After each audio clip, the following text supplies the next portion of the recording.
Hi, I'm Jim Setzer with Images by Design, and welcome back to my studio. Tonight's photographer workshop, we're going to be talking all about data management. Everything from before you shoot, SD cards, to importing stuff, to managing all those files on your computer and beyond.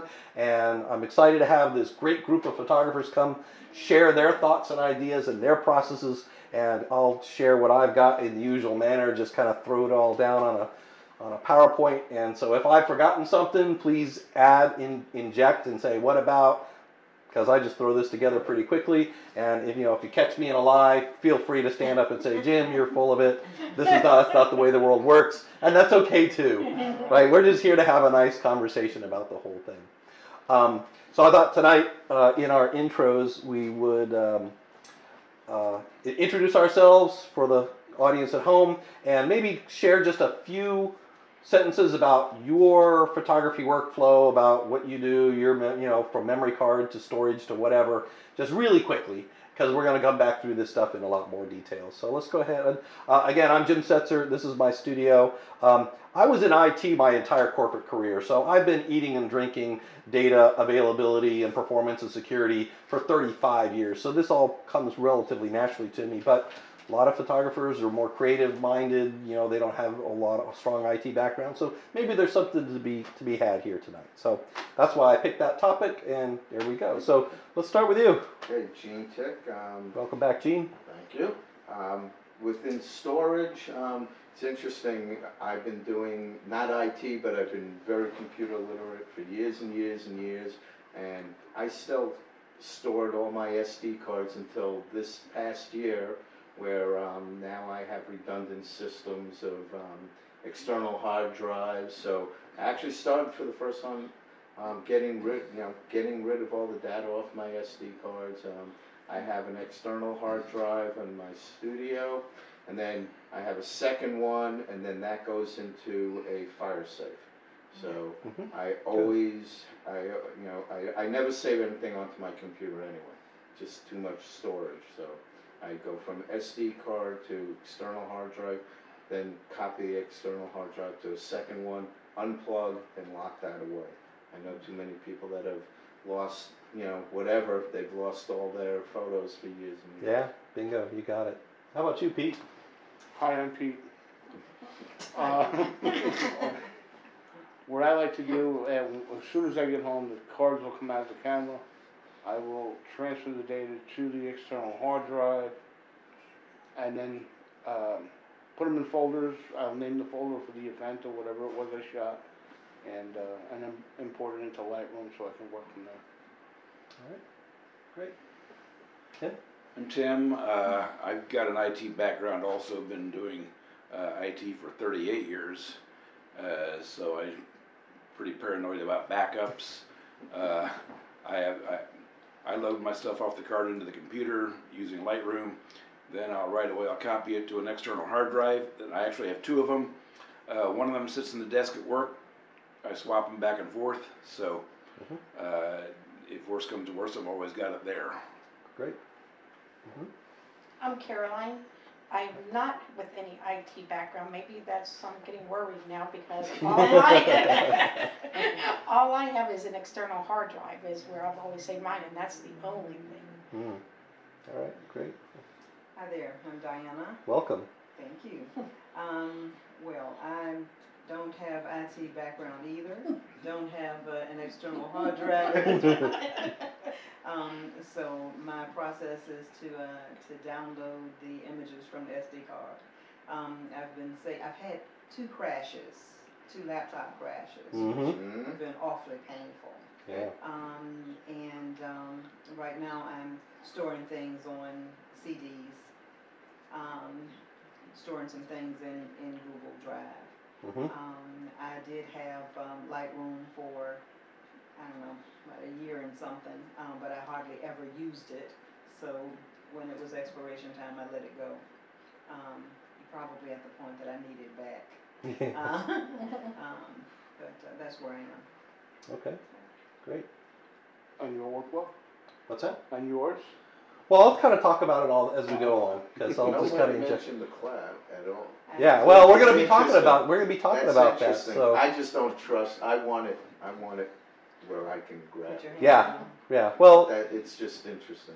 yeah, we'll talk about the cloud, and you're right. There's a trust. There's a level of trust, and you certainly wouldn't want to commit all of your originals solely to the cloud. Right. But it is part of a strategy. So we'll talk about that a little bit. So I want to start us off actually thinking about data management even before the shoot, and then what to do during the shoot, after the shoot, where we'll talk about storage and all that stuff, and then even data protection and things you can do to protect that intellectual property that is your imagery. So before the shoot, the first thing I do is figure out how much storage space do I need to bring to a particular shoot. If I'm just like going out and doing a scene or portraiture, I know I'm only going to take at most 100 pictures, hopefully a whole lot less than that, because I'm trying to get it all correct in camera and take very few images and whatever. But if you're a wildlife photographer, you're doing birds in flight, if you're at the air show, you're doing sports photography, you're going to take an awful lot of pictures. There's no other way to take that photography without a little spray and pray, right? So think before the shoot, what do I expect to take as far as gigabytes of storage, and plan to have that in mind.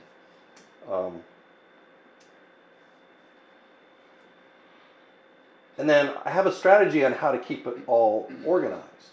So, for example,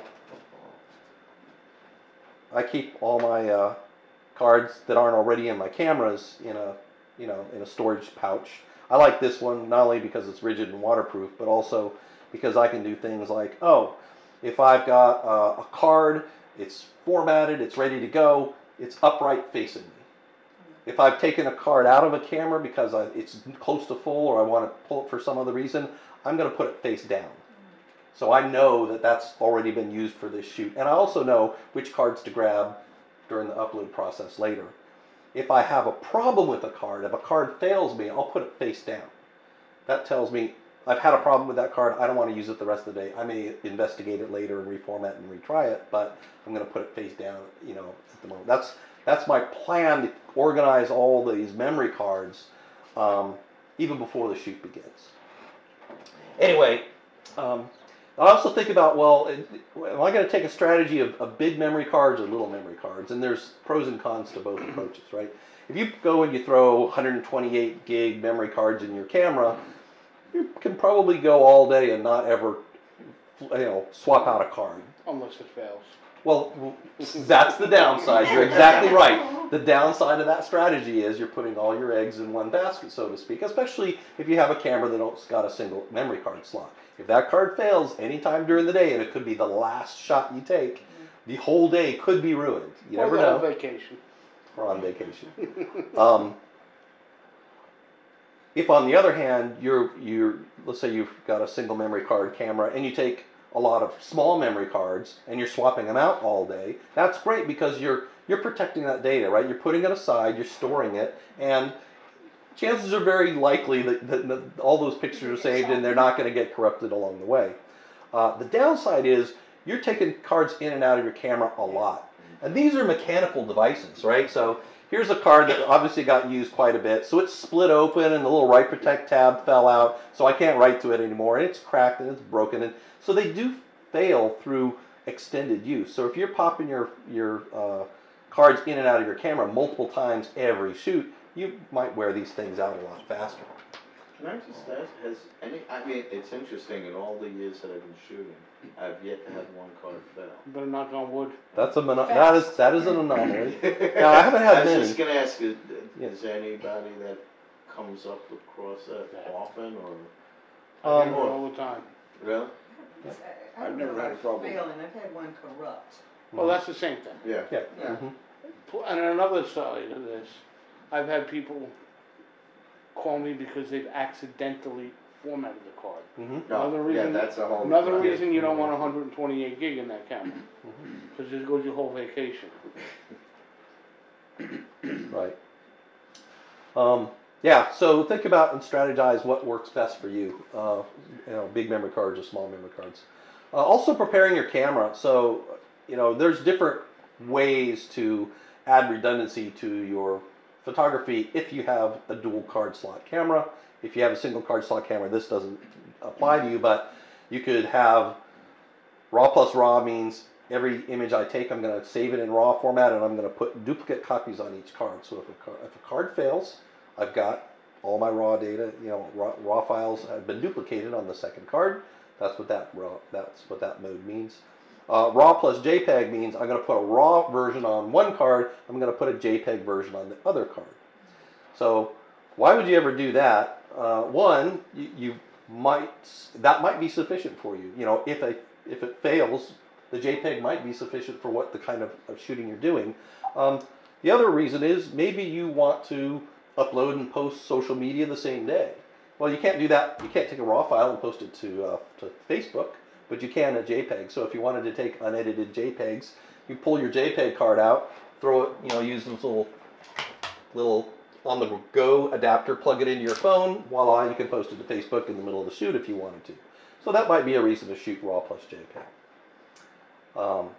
JPEG plus JPEG, again, that's going to put JPEG files on both cards. Why would you want to do that? Well, maybe you're shooting sports or birds in flight or air show or something where your buffer is your biggest limitation. You're shooting these bursts of pictures and you're overflowing your buffer. With RAW pictures, you're going to get more shots before you run out of buffer space if you save to JPEG. And maybe the kind of shooting you're doing, the JPEG's perfectly fine. And you know how to shoot JPEG.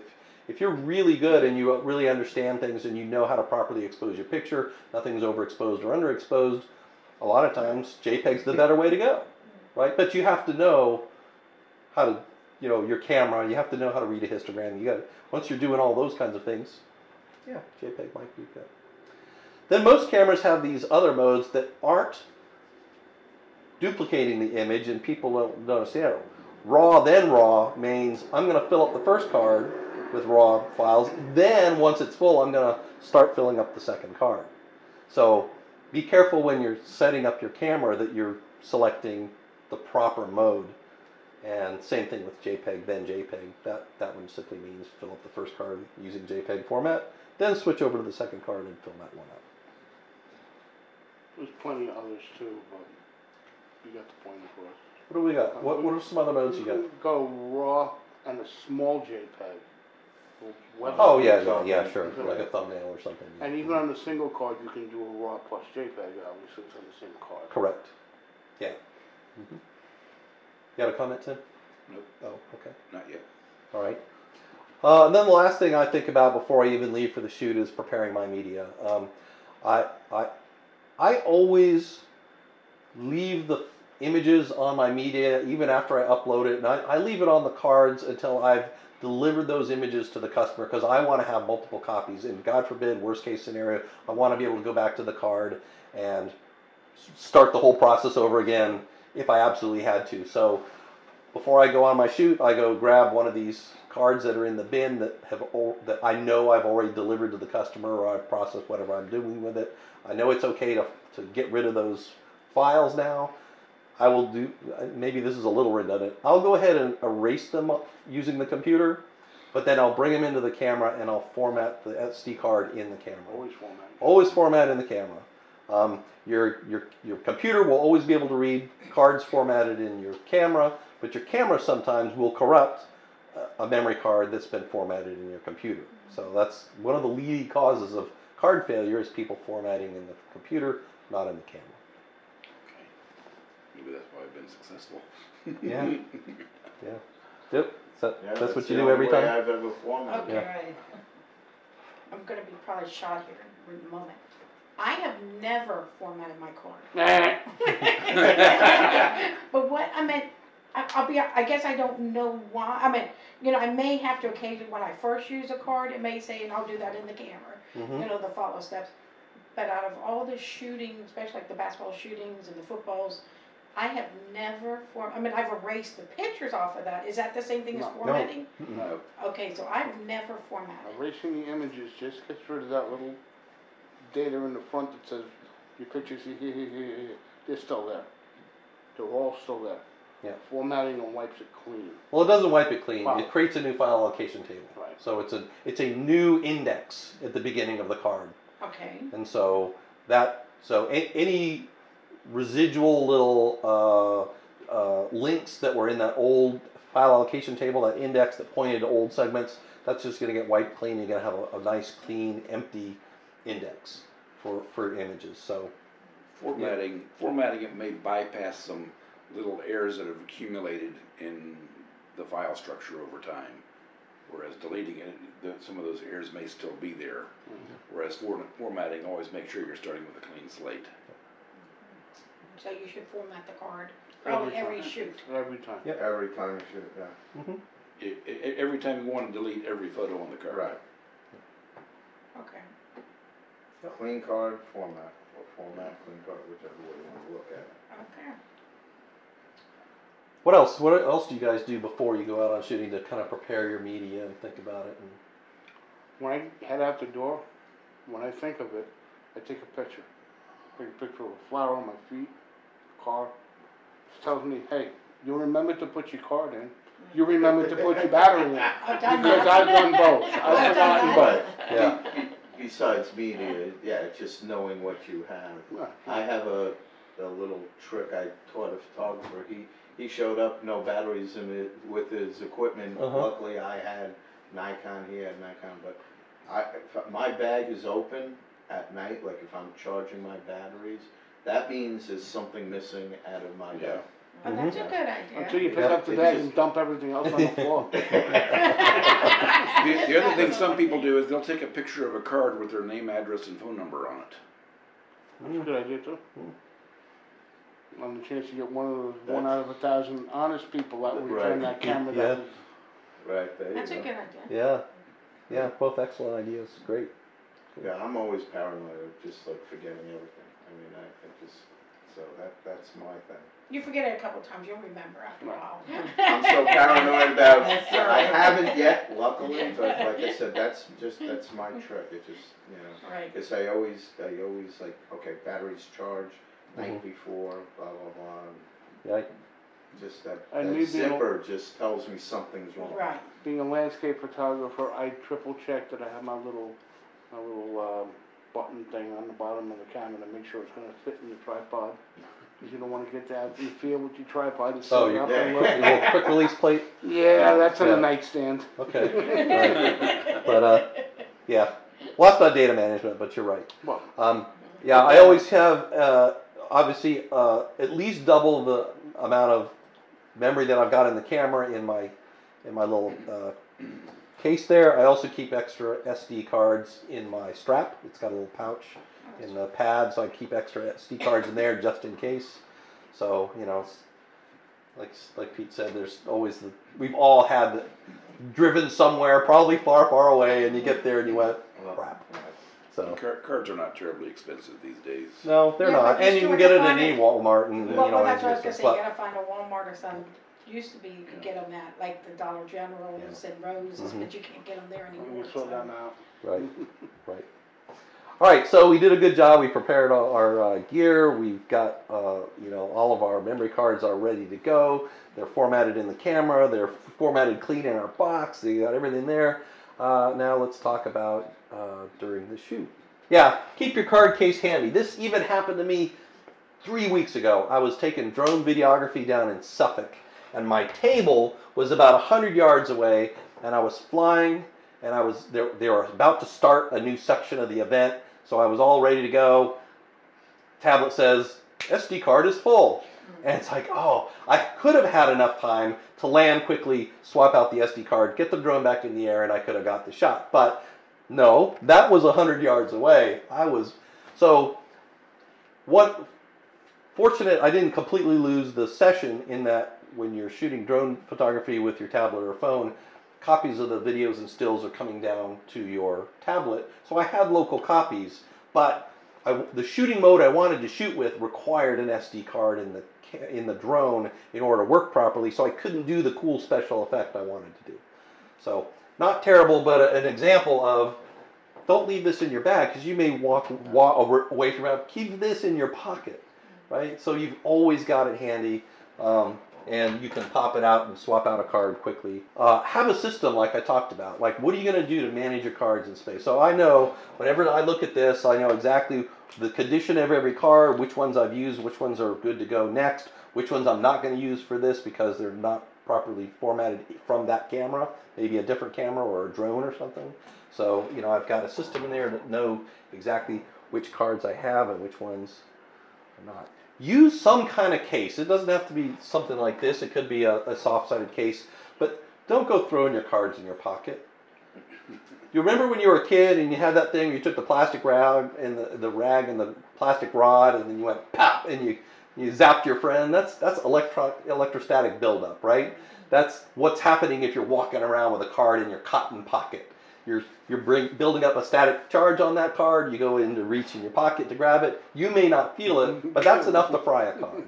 So don't get lazy and throw your cards in your pocket. Put them in an appropriate container. I like this because it's rigid and it's got a water seal on it in case I fall in the river, but it's got these nice like hard little slots that hold the cards in place and they're not sliding around in anything. So it's important to protect against electrostatic discharge.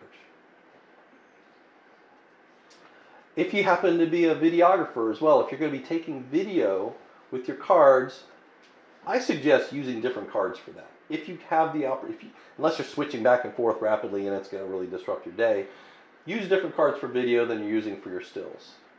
One, if you're a dual card camera and you're saving to two cards, most video cameras don't save the video to both cards. So now you've got one card that's filling up with video footage, which, as you know, takes up a lot of space, and then the other that isn't. So you might fill up one card long before you fill up the other if you're mixing and matching those. So I tend to just carry a different set of cards for video than I do for stills. And then have a procedure in mind when you have your card failure. So you're going to have one now.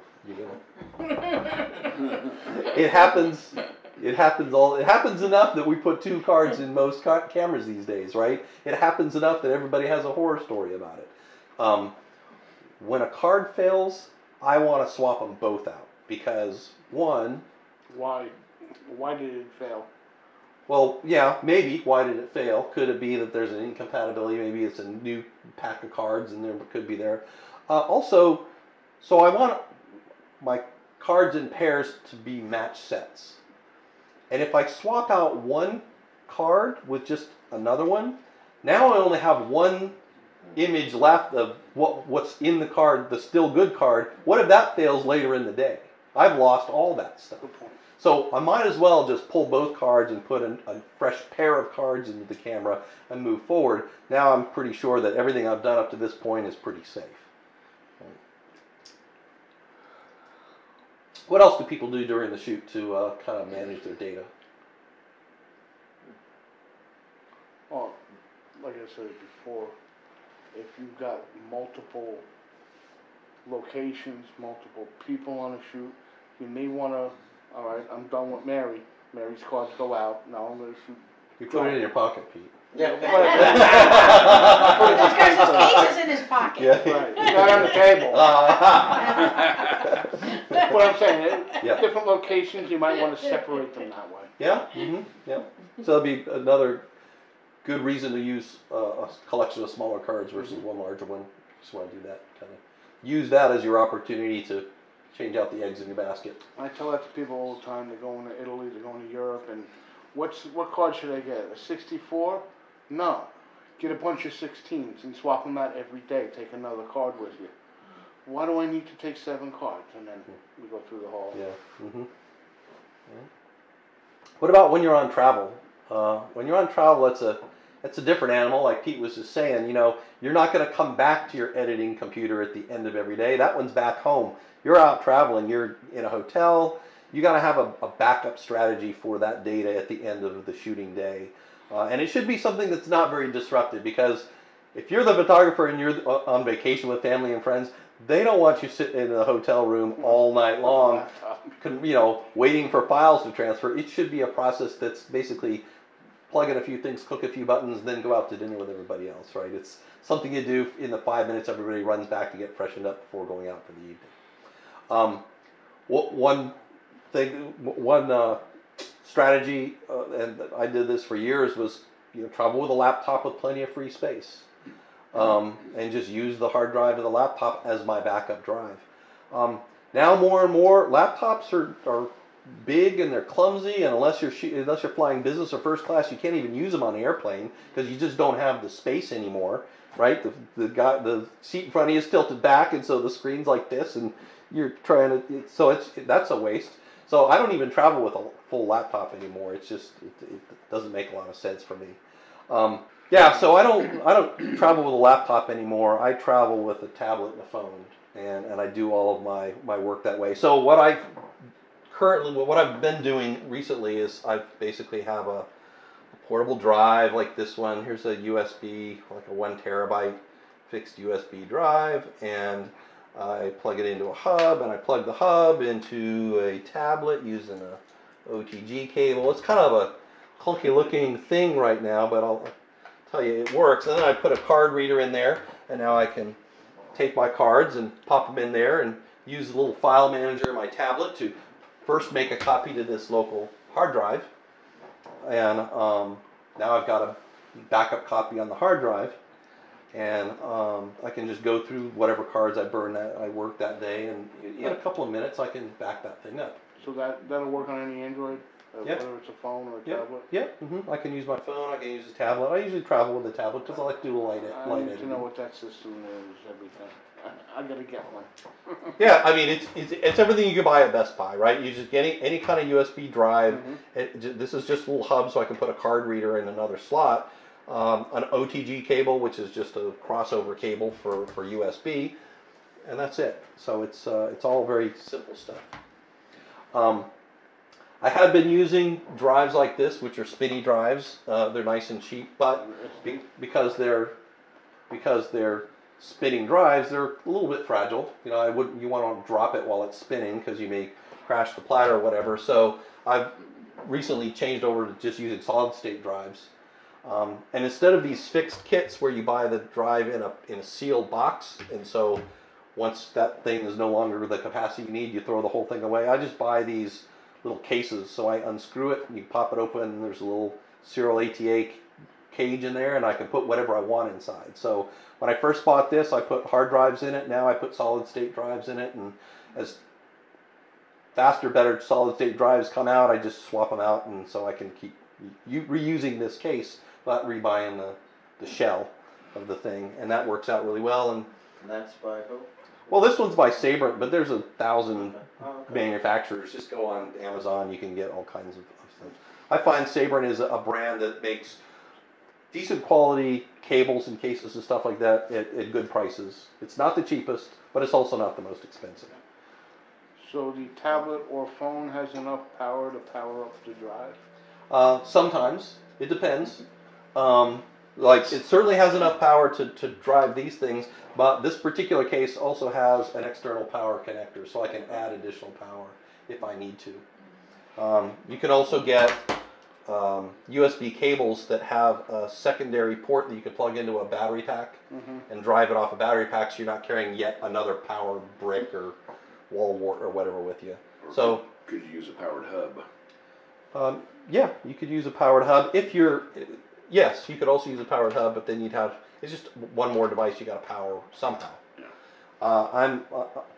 This a different discussion we had in a different meeting, but I've been trying really hard to make sure everything I travel with is USB chargeable and powerable, so I'm not carrying 19 different kinds of chargers and cables and wall plugs and stuff like that. It's all baked down into all USB compatible wherever it's possible. The only things I travel with that aren't, and that's drones where the big lithium-ion batteries are like 11 volts and USB is only 5 volts, so you can't charge from USB. Anyway, that's not the conversation for today. But anyway, that's a method to get your local memory cards backed up while you're on travel. So, question. Yeah.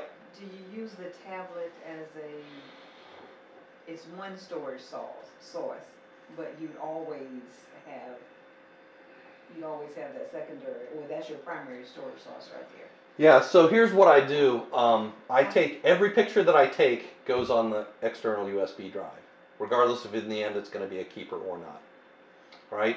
Then on top of that, I use Lightroom CC, the tablet version of Lightroom, and I import all the pictures that I believe are going to be keepers. Right? And you know what I'm talking about. You go through the days like, nailed that sunset. Oh, that was a great shot of Sally. Blah blah blah. Right? So I go through and I take every one of those pictures that I believe are a candidate, meaning I want to make sure I keep that nothing bad happens to it. I bring it into Lightroom CC, which means now I have a copy of it on this tablet, and since Lightroom CC is cloud-based, it all gets copied to the cloud, and since I have Lightroom back here at the shop, I also get another copy downloaded through that whole cloud mechanism, so I have it backed up yet again. So those pictures, while I'm on travel, that I think are keepers, I have 5 copies of them, right? The SD card, the laptop, the disk, the cloud, and my local storage back here. So I know that's a little overkill for a lot of people, but you know what? You go to some place like Mount Shasta in California, we don't get those kind of vistas here. Sure. Perhaps. I don't know if I'm ever going to be back there, but if I had lost all my gear, if it had all been stolen, it wouldn't have mattered because that was part of the pictures that I felt were keepers, and those were cloud restored. And so even if somebody had stolen my camera bag at the airport, all my equipment was gone, I would at least have kept all that. Unless, of course, you don't re-up your cloud subscription. Well, you have to have the cloud storage subscription to take advantage of all that stuff, yeah. And I lost lots of images that way because everything that I thought that the cloud was a secure and permanent way to store things. Yeah. See, and that's And what so Yeah. I uploaded everything there. Yeah. And when I decided that I wasn't going to renew the subscription, I lost it all. Yeah, you got like 60 days or something to download all your stuff off the cloud after you let your subscription lapse.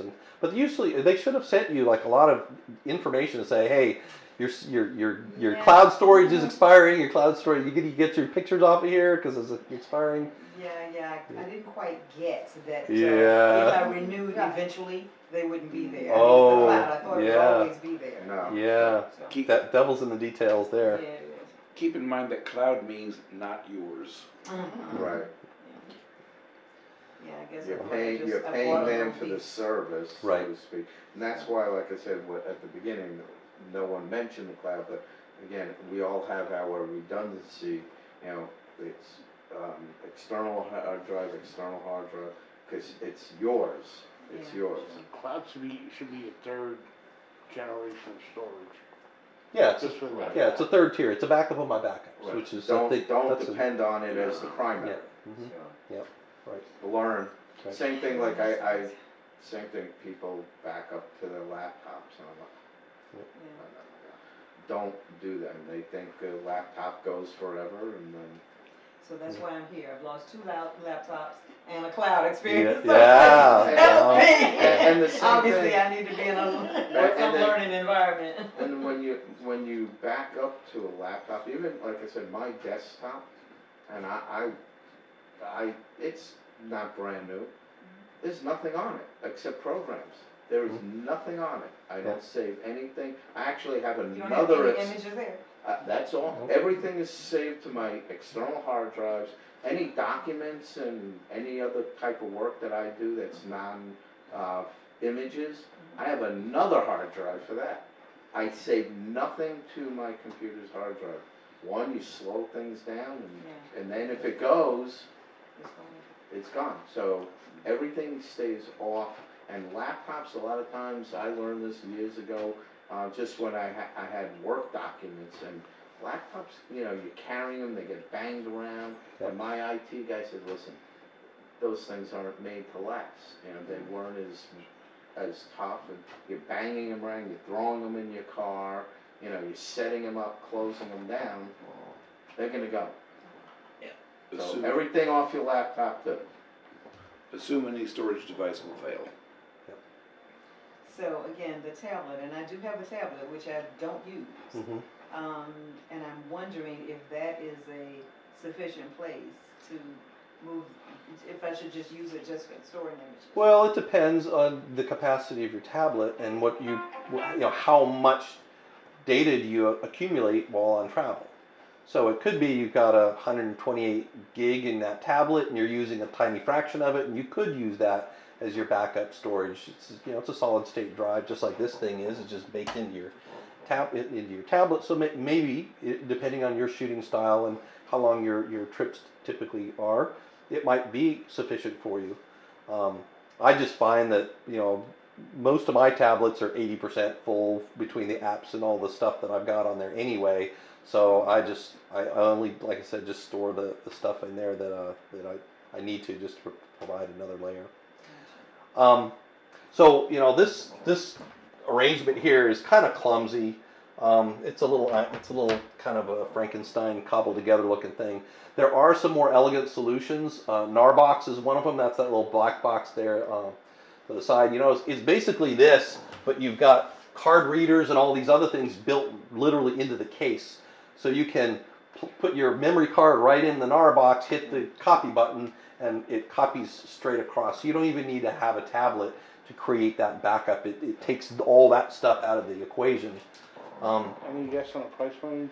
If you went that route or your route? Yeah, well, that's certainly more expensive because you've got all that capability built in. It's basically a little computer.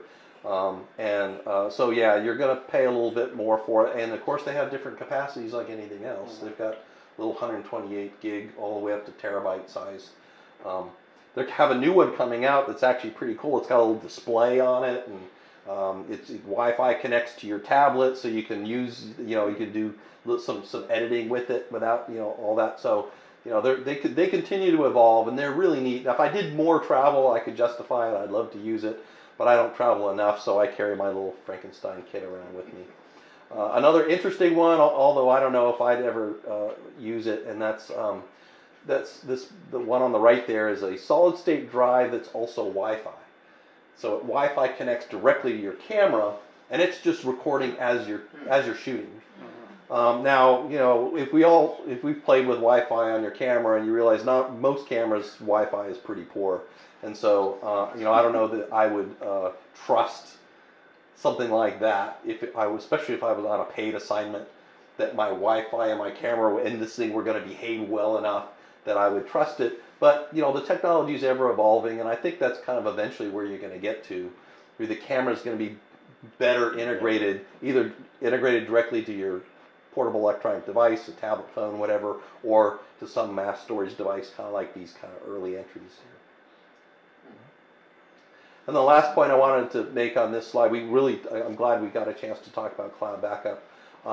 Before you go on travel, test your solution. Make sure that everything that you've cobbled together works, because you don't want to be doing troubleshooting in a hotel room in a foreign country when you have no chance of buying the one little piece that you forgot to buy, you know, or you left it on the counter because you didn't have it all set to go when you packed your bag. So yeah, do check whatever your solution is.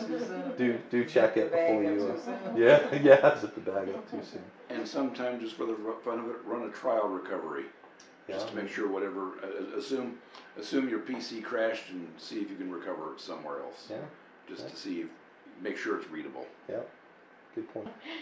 Okay, on the iCloud, is there a time limit that they keep your photos? If you keep your subscription going, like is it 6 months, a year? Do they purge, you know, like your pictures or something like that?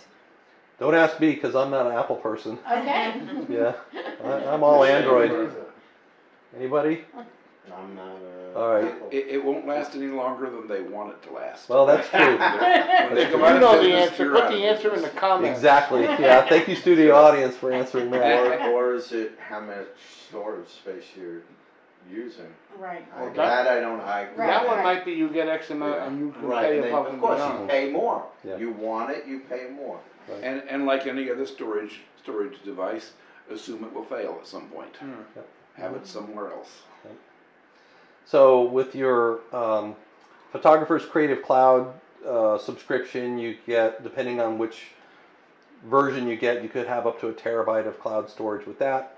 I think the basic one has, what, 250 gig or something. So it's not, I mean, it may not be big enough for your entire catalog of images, depending on which version you get, but it might be. As long as your account is active. As long as your account is active and up, some number of days afterwards. So, and then look at other cloud providers. There's if you're Amazon Prime, Amazon Web Services, their cloud. There's IBM. They have a deal going on right now. 10 terabytes intro free for some amount of time. Hey kids, first hit's free. And then there's Azure, which is Microsoft's cloud service. You can go to all these different cloud providers, and there's enough of them out there that they have to stay pretty competitive. Okay. So if you require a terabyte or 10 terabytes, that's peanuts to those guys. That's nothing to those guys, and so the subscription for buying those levels of services is actually pretty reasonable, considering the alternative of doing your own offline backups and shipping stuff around, and the postage of shipping hard drives to friends and family. We'll talk about that in a second. So cloud storage does make a very attractive, and if you do the numbers, actually pretty cost-effective backup solution. Some drives, 150 of them. Yeah, well, yeah.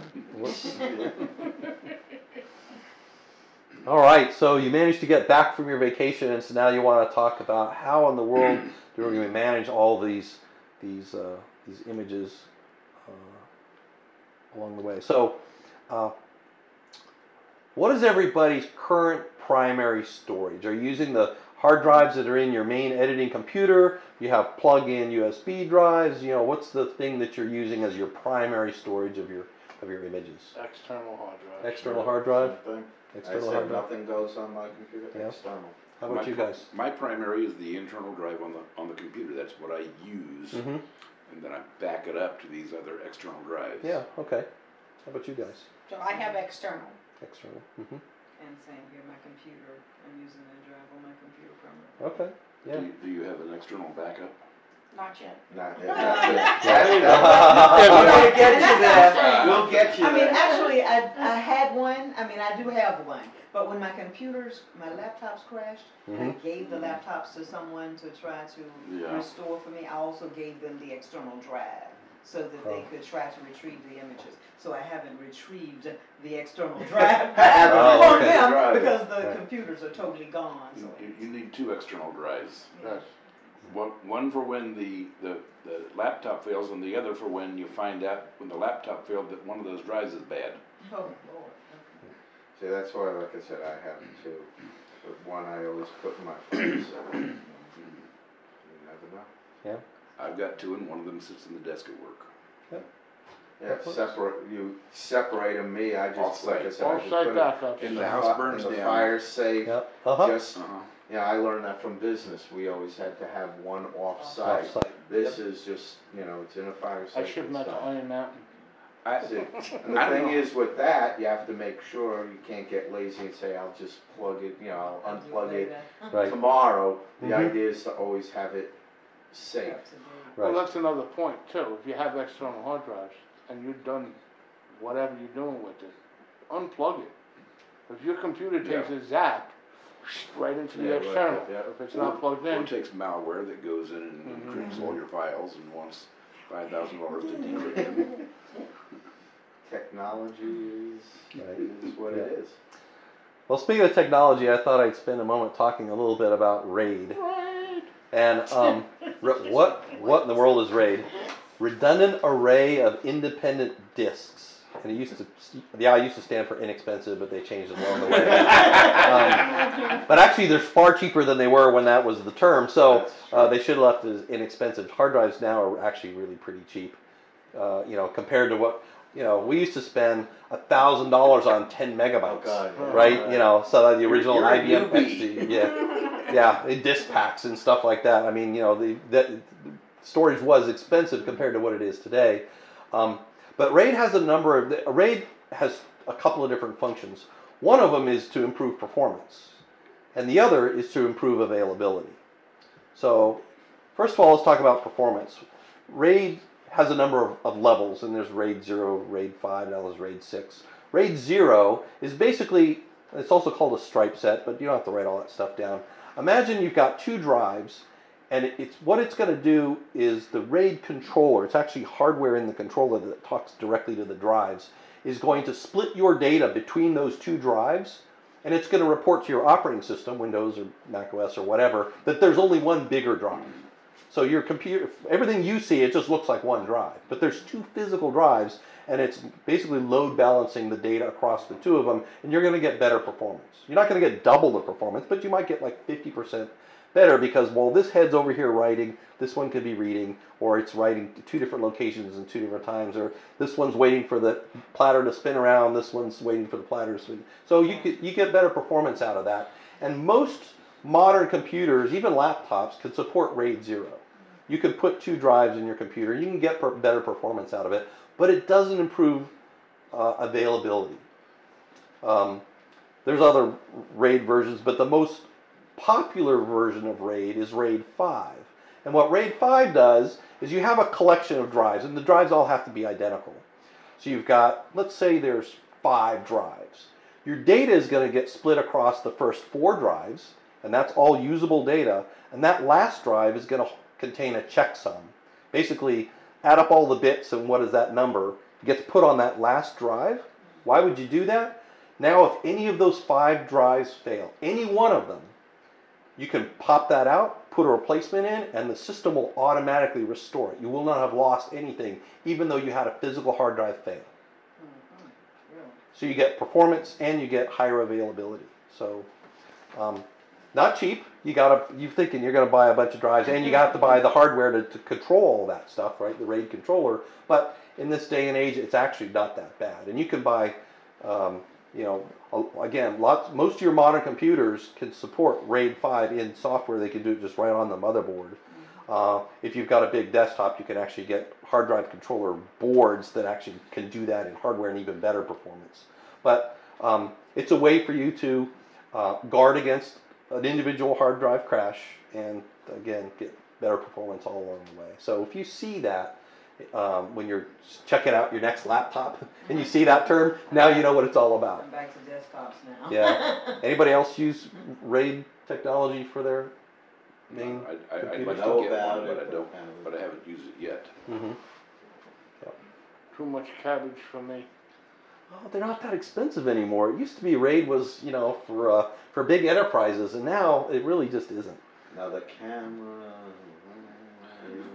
Yeah. Which one do you got? Well, Get another well, external hard drive for Well. that. Get another camera. Yeah. It's not cheap. It's not god awful, but it's not cheap either. Right. For a home Grand. user. Well, no. You're talking hundreds though. Yeah. But again, It's been a You while know, since I looked at it. as cheap as hard drives are getting, Yeah. you can buy a RAID solution for what you used to be able to buy just half that hard drive capacity for just a couple of years ago. So it really is getting much better. Other options include, like you guys are doing, USB external drives. Whether you're just, like Tim's doing, saves to the internal drive but synchronizes backups to his external USB devices, that works. You could actually do what Pete had alluded to earlier. You could literally take a hub, plug some thumb drives in it, and make a poor man's RAID array. They're big enough these days. You can Yeah, do it. sure, absolutely. You could do it, and it would be solid state, and it would work. So yeah. A NAS, there's a picture of a NAS on the screen there. That's a network attached storage device. It really is just a little computer. And you can see it's got these little pop-out bays so that you put your RAID drives into these hot swappable little trays. You can pop those out so you have a drive fail. It's literally, without turning the thing off, you pop out the bad drive, put in the good drive. It recovers all that stuff for you. And it does, they can do an awful lot of other things. If you see the back of that one, it's got HDMI ports, so you can literally make it your home theater system.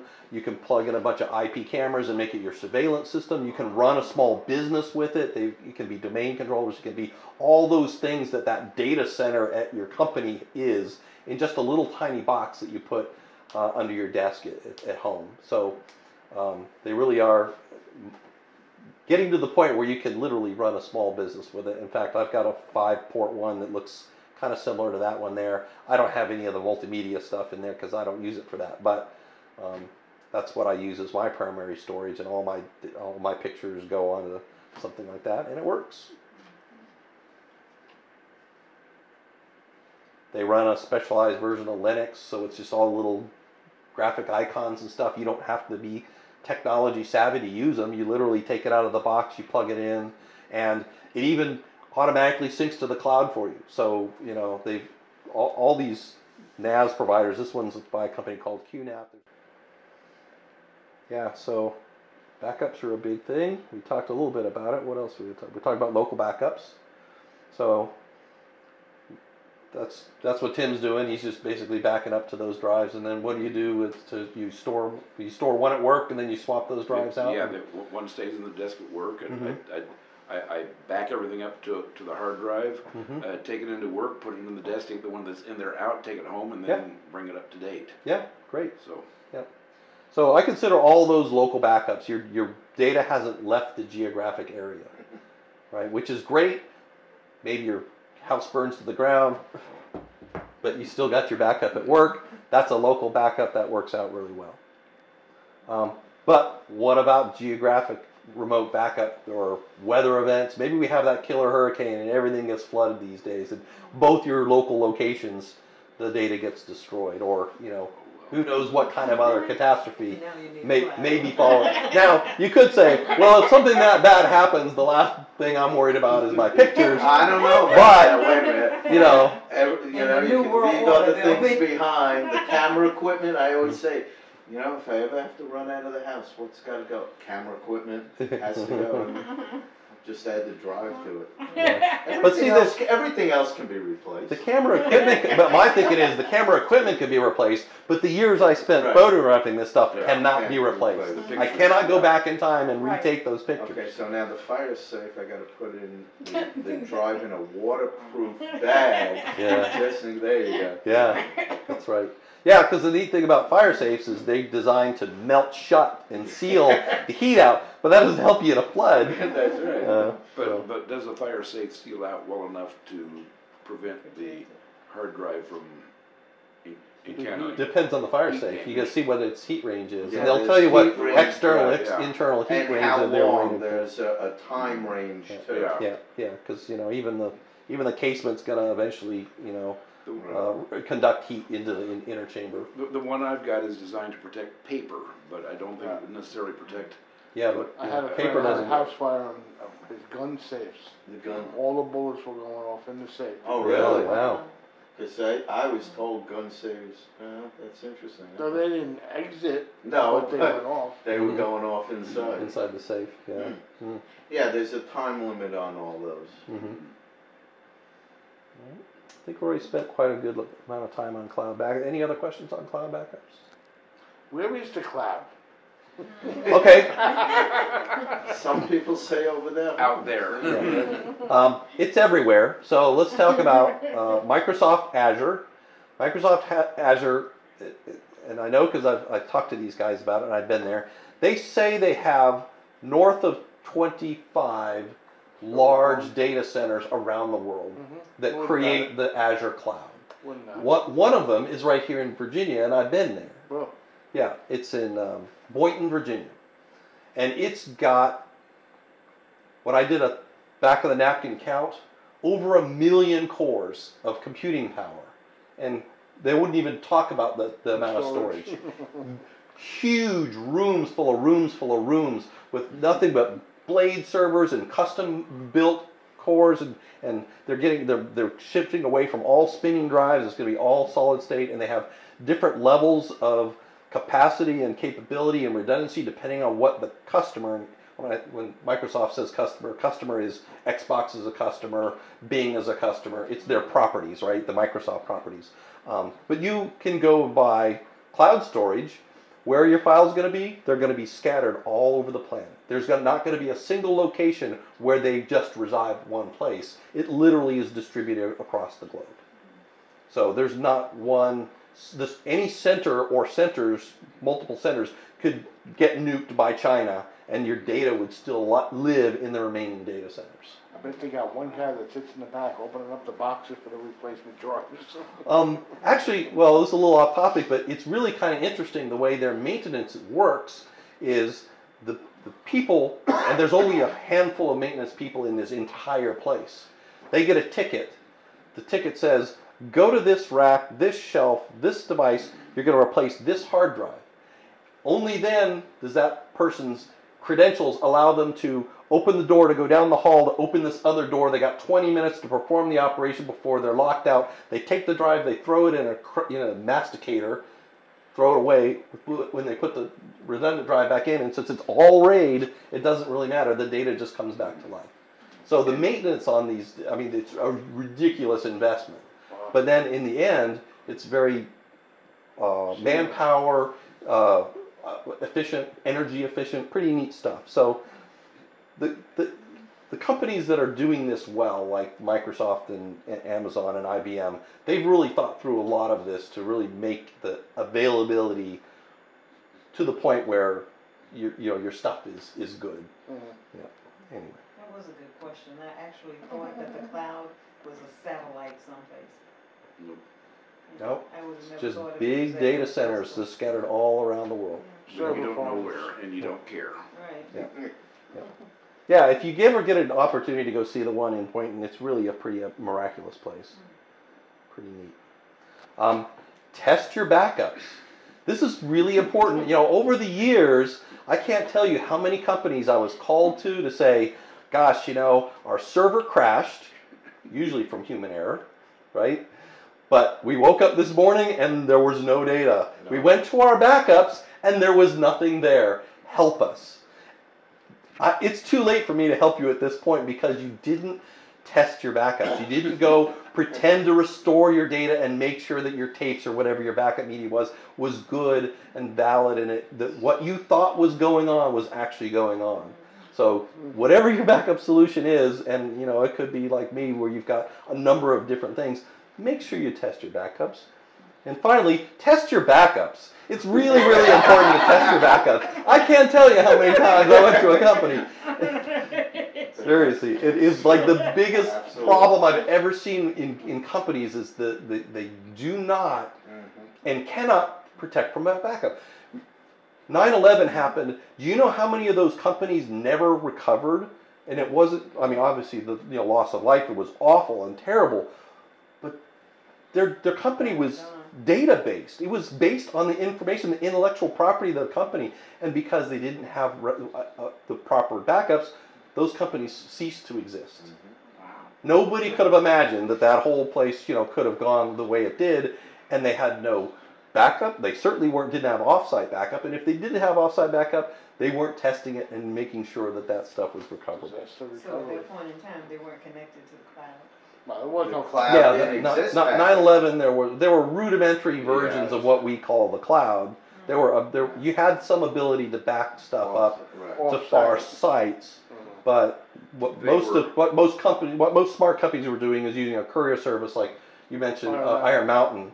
Iron Mountain for us would take the data to Richmond and they'll store it there for us, and they'll bring it back on a regular basis, and they'll courier stuff out of the geographic area. Should you test your backups? I say yes. I say test your backups.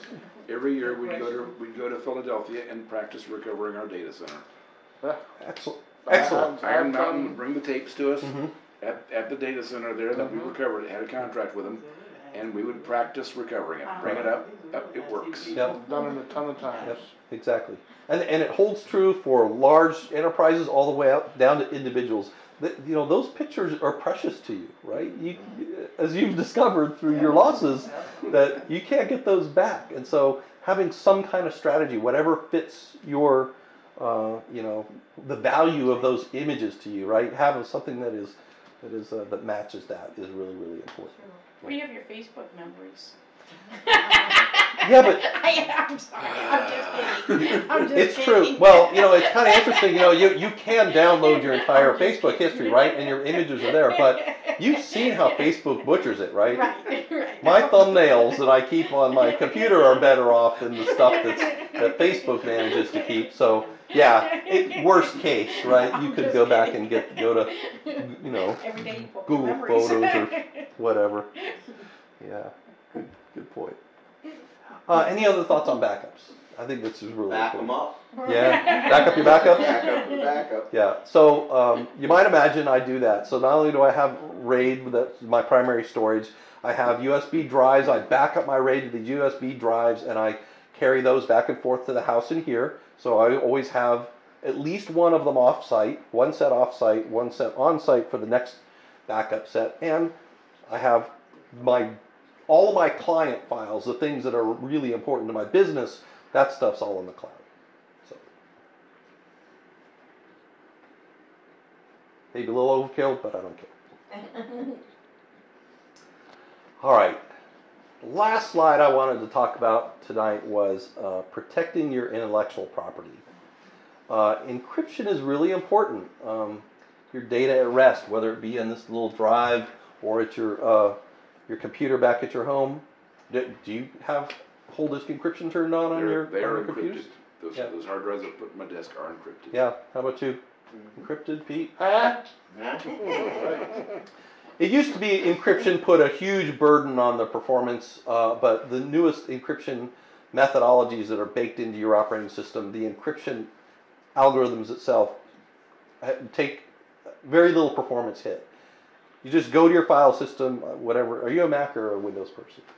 Windows person. Yeah, so just right-click on your folder that contains wherever all your pictures are, right-click on it, turn on folder encryption.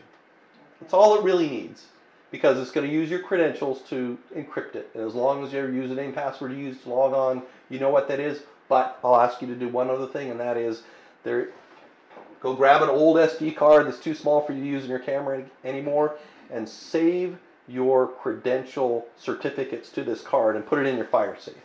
If you ever lost your computer and everything else, and all you had was this, you'd need this to be able to unlock it from another computer. Okay. So it's like, this is the key that unlocks the data that's going to be stored here. And that's to stop what? Somebody from stealing it? Yeah, what if I'm on travel and that guy takes off with my whole computer bag that has all that stuff in it, my computer equipment, but all the data. That stuff's important to me. And what if I'm shooting clients and maybe there's some sensitive pictures in there that some housewife doesn't want, out on the web. You just never know what might be there. So it doesn't, again, it's not a performance hit like it used to be in the old days. It really doesn't change the overall performance of your computer. Just turn on encryption. And most laptops have TPM, which is an encryption hardware built in, makes it all work. Now, question. If you've encrypted your files, does Lightroom or Photoshop have an issue opening? They never see it, because the operating system is what decrypts the files for you. It's all at the operating system level. Your applications don't know or care that the files are encrypted. And if you're sending your files to Iron Mountain, nobody can do anything with that data because they don't have your certificates. Okay. If you're sending it to your family and friends by FedExing it, that happens to be your solution, doesn't matter.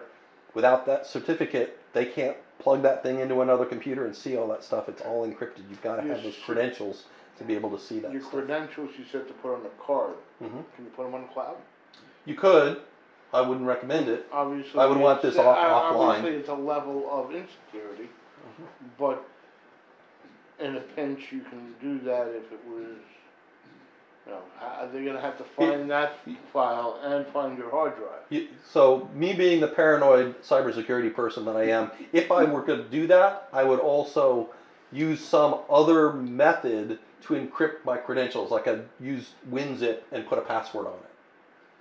So at the very least, the credentials were double encrypted, and I would have to use that password to decrypt the certificates so that I could get to that stuff. You're looking at us like we're just a bunch of crazy people. Yeah. I said so. Okay, that's a lot of. Encryption's a good idea, right? That's a highly sensitive sunset I got there. Yeah. Right. And that's just the right. Right. So we all share our pictures online with family and friends. Visual watermarks they're not really a great way for protecting your intellectual property. Anybody can clone out a watermark or crop it out. It's there to keep the honest people honest. That's all watermarks do. They are more of a marketing thing than they are a protection I was thing. gonna say, I put it on there because if you share it out to somebody else doesn't think it's your picture because it's company Right. name on it. Yeah. Right. Mhm. And if you wanted to, you can crop it out. You can content to wear it out. I understand that, Yeah. but Yeah, you got it on that picture. yeah, So I look at that and go, oh, that's Jim's picture. yeah. Even though Yeah, like I said, visual watermarks, they're marketing. They're not a security or protection mechanism. I'm just gonna take proof and run it right across the whole picture. There you I go. used to do that all the Yeah, time. everybody did. I'm gonna stop this right here and restart it. Okay, you Go want ahead. it? Okay. I guess I figure since I don't do commercial work, I don't have to be that paranoid about somebody stealing a photo. I mean, I don't want somebody using my photos commercially, but if they're using it privately, I'm not going to worry about that. Yeah. But that happens all the time. You hear it in the news, right? Somebody took a picture, some company unscrupulously, without looking at copyrights, used their image, and then they're in some battle about, usage because they used it for commercial use. The monkey took my camera and did a selfie. Yeah. Right. So there's ways to watermark your images non-visually, and steganography is basically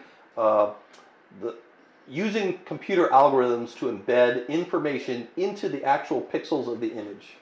You like this lady here? Embedded in this image is the entire text of the Declaration of Independence. Really? Yeah. Now you can look at this, you can pixel peek this until you're dead, and you will never find it. It's actually, the data is first encrypted using a hash of the image itself, and then it's scattered in the pixels in very, very subtle ways. But I can take this image, and if we're done, I'll actually show it to you. You can take this image, you can run it back through an algorithm that will extract that data back out. So you could put all of your copyright information, all that into your picture, and even if people rescale it, it's proportional information, so it's all still reconstructible. Digimarc is a company that does this for you. You pay on a subscription service, so if you are worried about people taking off with your images, you could put your Digimarc digital signature inside your images, and they'll actually track all. They crawl the internet, and they'll tell you everywhere your image is being used. So it's like automatically coming back and letting you identify if people are. Do they help you litigate? Yeah, I'm sure for a fee they'll do anything you want them to do. But they've been around a long time, and I've used some of their services a couple times with high profile customers. But that's kind of my thing, though. I mean, even if you found your image being used, what's your recourse? Well, the recourse nowadays is social shaming, right? You bring attention to the fact that they're using it, and you use social media to shame the company into giving you something, because that's really powerful these days, right? Yeah. Look at all the people that report bad behavior, and you do it to a wide enough audience, and you're going to get response back. So yeah, the courts are going to look at it and say the amount of money you're going to spend fighting this case is not going to be worth the potential compensation you're going to get. But we have social media these days, and that's a very powerful tool that anybody can use and misuse. So That's a whole topic too. yeah, I know. Right. The last thing I mentioned on this slide was sharing with customers. So when I share with customers like proofs, I don't give them the ability to download those proofs, because I've just too many instances where people will grab that proof. Even if I put proof right across the middle of it, they'll still repost that stuff. It's like, it's not even done yet. Don't people, this is not my image yet. This is what came out of the camera. I'm not done creating it yet. I'm showing it to you because I want, your opinions or your background. So, find ways to be able to share any kind of unfinished images with your customers in such a way that it's difficult for them to scrape them. Anybody could take a screenshot, but if it's a small enough thumbnail and you got the big sample or proof across the middle of it, whatever, yeah. Lately I've just been using Adobe's cloud services. So all you do in Lightroom is I'll create a collection of the pictures that I want to share with my customer. It creates a custom link to a custom cloud-based web page, they can go through, they can like and comment on them, and those likes and comments I can see them right in Lightroom. So I don't have to play this, oh, I like the third one down with me and the smile, and then translate that back into, oh, that's the picture they're talking about. It's mapped right back into my workflow, and that's turned out to be a really good way for me to be able to collaborate with my clients to get their feedback on those unedited pictures so I can do the final edits. And then when they're finalized, I can turn on the download button and they can download the pictures right through that same exact tool. So there's other Evla, and there's some other third-party companies that do similar kinds of things that allow you to tight integrate with your website if you want to do that kind of stuff. But just important to the point I'm trying to make, and maybe that's a long-winded way of saying it, is you still want to think about protecting your images even as you're sharing them with your customers or your family or whatever, because you just never know what people are going to be doing with it. What other mechanisms do people use to protect your images? A hammer. You're touching it. Yeah, right. Well, the Jersey way, right? That's right. There you go. Anything else? That's all I can think of. All right. Let's see. Other ideas. That's all I had to kind of share with this topic. Anybody else have any thoughts or closing comments? Do you have a preference on hard drives? A preference on hard drive? No. No, I just buy the hard drives that are appropriate for what I'm using them for. I like Samsung for SSDs. I like Western Digital for RAID drives because they have a different performance level, availability level drives for different kinds of uses in solid state drives.